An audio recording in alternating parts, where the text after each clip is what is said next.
নমস্কার সকলকে। তো বন্ধুরা, রিসেন্ট আইএফএ শিল্ড শেষ হলো। গতকালই শেষ হলো ডার্বি দিয়ে, যেখানে মোহনবাগান দল পেনাল্টি শুটআউটে গিয়ে ডার্বি জিতে আইএফএ শিল্ড তারা ঘরে তুলল। তো এই বিষয়টা নিয়ে গতকালই একটা ছোট করে আপডেট দিয়ে দিয়েছি। এই ভিডিওতেও একটু ছোট করে এই বিষয়টা ডিটেইলসে আলোচনা করব। তবে তার থেকেও বড় ইম্পোর্টেন্ট খবর যেটা হলো, যে বিষয়টা নিয়ে আলোচনা করব সেটা হলো সুপার কাপ আসছে সামনে। আর এই সুপার কাপে ইস্ট বেঙ্গল ফ্যানেদের জন্য কিন্তু খুব খারাপ খবর রয়েছে।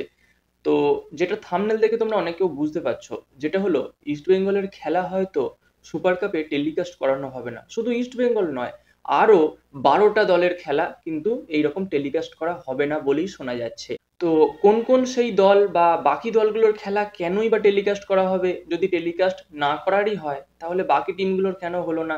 বা সমস্ত টিমের কেন করা হচ্ছে না? এই সমস্ত সকল বিষয় এই ভিডিওতে ডিটেলসে আলোচনা করব। ইম্পর্টেন্ট ভিডিও হবে, অবশ্যই তোমরা ভিডিওটা শেষ পর্যন্ত দেখতে থাকবে এবং আমাদের চ্যানেলে প্রথমবারের জন্য এলে চ্যানেলটাকে সাবস্ক্রাইব করে তার পাশের বেল আইকনটাকে অন করে দেবে। তো চলো ভিডিওর মেন টপিকে যাওয়া যাক। তো প্রথমে যদি গতকালকের খেলাটা নিয়ে কথা বলি, দেখো সেখানে আমি প্রথমেই বলেছিলাম, মানে গতকাল খেলা শেষ হওয়ার সঙ্গে সঙ্গেই বলেছিলাম যে খেলা আমার ঠিক পছন্দ হয়নি, মেরে মেরে টাইপের খেলা হয়েছে। তবে শেষ পর্যন্ত পেনাল্টি শুট আউটে গিয়ে জয়ের মুখ দেখলো মোহনবাগান, আইএফএ শিল্ড জিতলো। তারপরেও মোহনবাগান সমর্থকরা ছিল একদম চুপ, মানে তাদের সাইলেন্ট প্রতিবাদ যাকে বলে। তো এইভাবে তারা প্রতিবাদ জানালো, সেটা আলাদা কথা। আর প্রথম থেকে খেলার কথা বললে দেখো, মোহনবাগানের রাইট ব্যাক পজিশনে ছিল মেহতাব সিং, অনবদ্য খেলেছে, বিপিন সিংকে পুরোপুরি আটকে রেখেছে।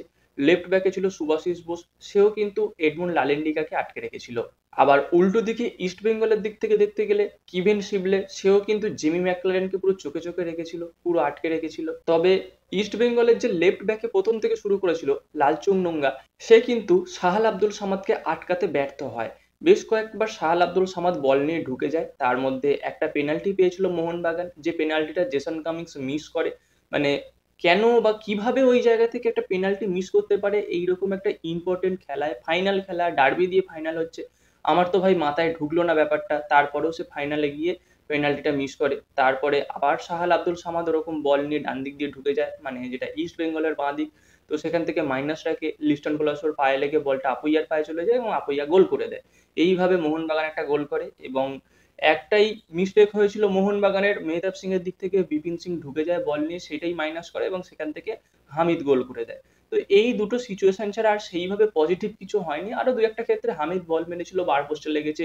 মোহনবাগানেরও প্লেয়ার দু একটা ক্ষেত্রে বল নিয়ে চলে গেছে, সেটা সুকান্ত সিং গিল সেভ করেছে। অ্যাকচুয়ালি খেলাটা 50-50 হয়েছে। তো সবশেষে গিয়ে ফাইনালি মোহনবাগান পেনাল্টি শুট আউটে ম্যাচটা জিতে যায়। তবে যে প্লেয়ারটাকে নিয়ে কথা হলো, সে হলো দিমিত্রি পেত্রাতোস। দেখো 90 মিনিট পর্যন্ত দিমিত্রি পেত্রাতোসকে নামানো হলো না। তারপরে 105 মিনিট পর্যন্ত তখনও দিমিত্রি পেত্রাতোসকে নামানো হলো না। খেলা গেল 120 মিনিট পর্যন্ত, শেষের 15 মিনিট দিমিত্রি পেত্রাতোসকে নামানো হলো। তো ভাই আমার কাছে একটা কথা, যে দিমিত্রি পেত্রাতোস কি খুব খারাপ প্লেয়ার? তার ফিটনেস কি একেবারেই নেই? যদি এই মুহূর্তে পেত্রাতোসকে মোহনবাগান দল ছেড়ে দেয়, কিংবা পেত্রাতোস মোহনবাগান দলকে ছেড়ে দেয়, তাহলে কিন্তু আইএসএল এর বাকি যে ক্লাবগুলো আছে না, তার মধ্যে 80% ক্লাব পেত্রাতোসকে নেয়ার জন্য হাপিত্তেশ করে বসে থাকবে। পেত্রাতোসকে নেয়ার জন্য তারা ছুটবে, কারণ এইরকম কোয়ালিটির একটা প্লেয়ার যে কোনো দলই চাইবে। তো সেই জায়গায় দাঁড়িয়ে কেন কোচ মলিনা পেত্রাতোসের ওপর ভরসা করছে না আমি সেটা জানি না। হ্যাঁ, গত মরশুমে সে অফ ফর্ম ছিল, তবে অফ ফর্ম প্লেয়ারকে ফর্মে আনতে গেলে তো খেলাতে হবে। অফ ফর্ম প্লেয়ারের ফর্ম আনার জন্য তো বেঞ্চে বসিয়ে রাখলে হবে না। আমার তো তাই মনে হয়। আর তোমাদের এই বিষয়ে কি মতামত তোমরা অবশ্যই কমেন্টে জানিও। তো পেত্রাতোসকে নিয়ে এরকম কথা বললাম কারণ পেত্রাতোস হয়তো আর মোহনবাগান দলে থাকবে না, আমার যেটা মনে হচ্ছে। হুগো বুমোসের মতোই তার হয়তো পরিণতি হতে চলেছে। তো সেটা সময় কথা বলবে। তো ফাইনালি মোহনবাগান ম্যাচটা জিতে গেছে, যে কারণে হয়তো মোহনবাগান সমর্থকরা এইরকম ছোটখাটো ভুল চুক বা বিভিন্ন কিছু তারা মাথায় রাখবে না। তারা ম্যাচ জিতে গেছে এই আনন্দতেই তারা থাকবে। কিন্তু আমরা যারা কন্টেন্ট ক্রিয়েটর আছি, আমাদের তো সবকিছু কম বেশি মাথায় রাখতে হয়। তো সেই কারণেই এই পেত্রাতোসের কথাটা বললাম। তো এই গেল কালকের খেলা নিয়ে কথা। এবার যদি সুপার কাপ নিয়ে কথা বলি, তো এই সুপার কাপ নিয়ে কথা বলতে গেলে আরেকটা কথা বলে রাখি, যে মোহনবাগান ইস্ট বেঙ্গল যে গ্রুপে ছিল, সেই গ্রুপে চেন্নাইন এফসি আছে এবং সেই সঙ্গে আরেকটা দল ছিল, সে হলো রিয়েল কাশ্মীর। তবে গত পরশুদিন রিয়েল কাশ্মীর তারা নাম তুলে নেয় সুপার কাপ থেকে, যেটা এআইএফএফ অফিসিয়াল ভাবে জানিয়ে দেয়। আর এই রিয়েল কাশ্মীরের সাবস্টিটিউট হিসাবে, পরিবর্তক হিসাবে এই গ্রুপে যোগদান করেছে ডেম্পো স্পোর্টিং ক্লাব। তাই যে খেলাটা মোহনবাগানের সঙ্গে বা ইস্ট বেঙ্গলের সঙ্গে রিয়েল কাশ্মীরের হতো যে ডেটে, সেই ডেটেই খেলবে। তবে টিমটা হচ্ছে ডেম্পো। তো ডেম্পো খুব একটা খারাপ টিম নয়, খেলুক, আই লিগের টিম, হয়তো ভালোই খেলবে বা রিয়েল কাশ্মীরের মতোই খেলবে। তো এটা গেল ছোট্ট আপডেট সুপার কাপ নিয়ে। এবার যদি সেই বড় ধামাকাদার আপডেটটা নিয়ে কথা বলি, লাইভ টেলিকাস্ট নিয়ে। দেখো, Mohun Bagan, Mumbai city FC, Bengaluru FC এবং এফসি গোয়া, এই যে চারটে দলের কথা বললাম, এই চারটে দলের সব কটা খেলা লাইভ টেলিকাস্ট করা হবে। আর বাকি যে সমস্ত দল আছে, ইস্ট বেঙ্গল, চেন্নাইন এফসি, এই ডিম্পো, আরো যত দল আছে, আরো বাকি যে 12টা দল আছে, সেই 12টা দলের কোনো কোনো দলের হয়তো একটা করে খেলা লাইভ টেলিকাস্ট হবে, তার মধ্যে ইস্ট বেঙ্গল, চেন্নাইন এফসি এরা আছে। আর বাকি সমস্ত দলের হয়তো কোনো খেলা লাইভ টেলিকাস্টই হবে না। তার কারণটা কি না, তার কারণ হলো এই বছর গোয়াতে সুপার কাপ হচ্ছে, এটা তোমরা জানো। তো গোয়াতে দুটো স্টেডিয়ামকে সিলেক্ট করা হয়েছে। একটা হলো ফাতোরডা স্টেডিয়াম, যেটা এফসি গোয়ার হোম গ্রাউন্ড, এবং আরেকটা হলো ব্যাম্বোলিম। তো এই ব্যাম্বোলিম যে স্টেডিয়ামটা আছে, সেখানে কিন্তু লাইভ টেলিকাস্ট হওয়া নিয়ে একটু প্রবলেম আছে। এই ব্যাম্বোলিম স্টেডিয়ামে কিন্তু আই লিগের খেলা হয়। তো এই যে সুপার কাপটা হচ্ছে, সেখানে আই লিগের থেকে তো সুপার কাপ একটু গুরুত্বপূর্ণ খেলা, একটু তো হাইফাই খেলা, আমার তো তাই মনে হয়। তো সেখানে শোনা যাচ্ছে যে এই ব্যাম্বোলিম স্টেডিয়ামে নাকি কোনো লাইভ টেলিকাস্ট করার সুযোগ সুবিধা থাকবে না। তো যে কারণে মোহনবাগানের কোনো খেলা বা এই এফসি গোয়া বা Bengaluru FC, Mumbai city FC, এই সমস্ত বা এই চারটে দলের কোনো খেলাই ব্যাম্বোলিম স্টেডিয়ামে পড়েনি।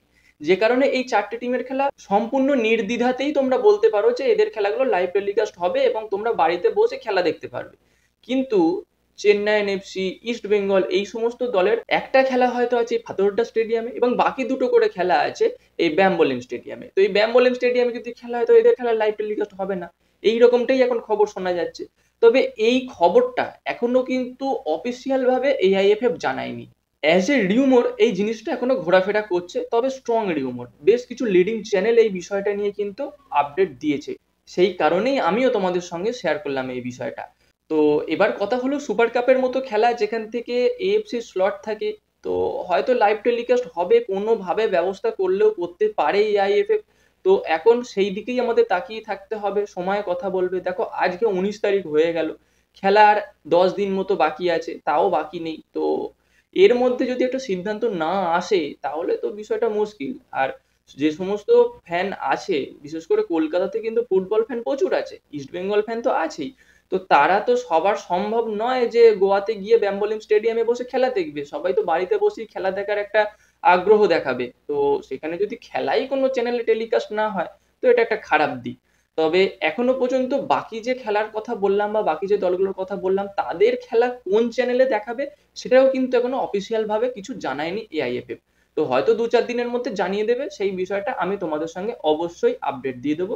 তোমরা চ্যানেলের সঙ্গে জুড়ে থেকো। তো বন্ধুরা, এই ছিল আজকের আপডেট। ভিডিওটা কেমন লাগলো অবশ্যই কমেন্টে জানিও তোমাদের মতামতটা। আর এইরকম খেলা সংক্রান্ত ছোট বড় আপডেট আরো পেতে চাইলে আমাদের চ্যানেলটাকে সাবস্ক্রাইব করে তার পাশের বেল আইকনটাকে অন করে দিও। আর যদি ফেসবুক থেকে দেখে থাকো, তাহলে পেজটাকে ফলো করে দিও। তো গাইস, দেখা হচ্ছে পরবর্তী ভিডিওতে। Bye bye.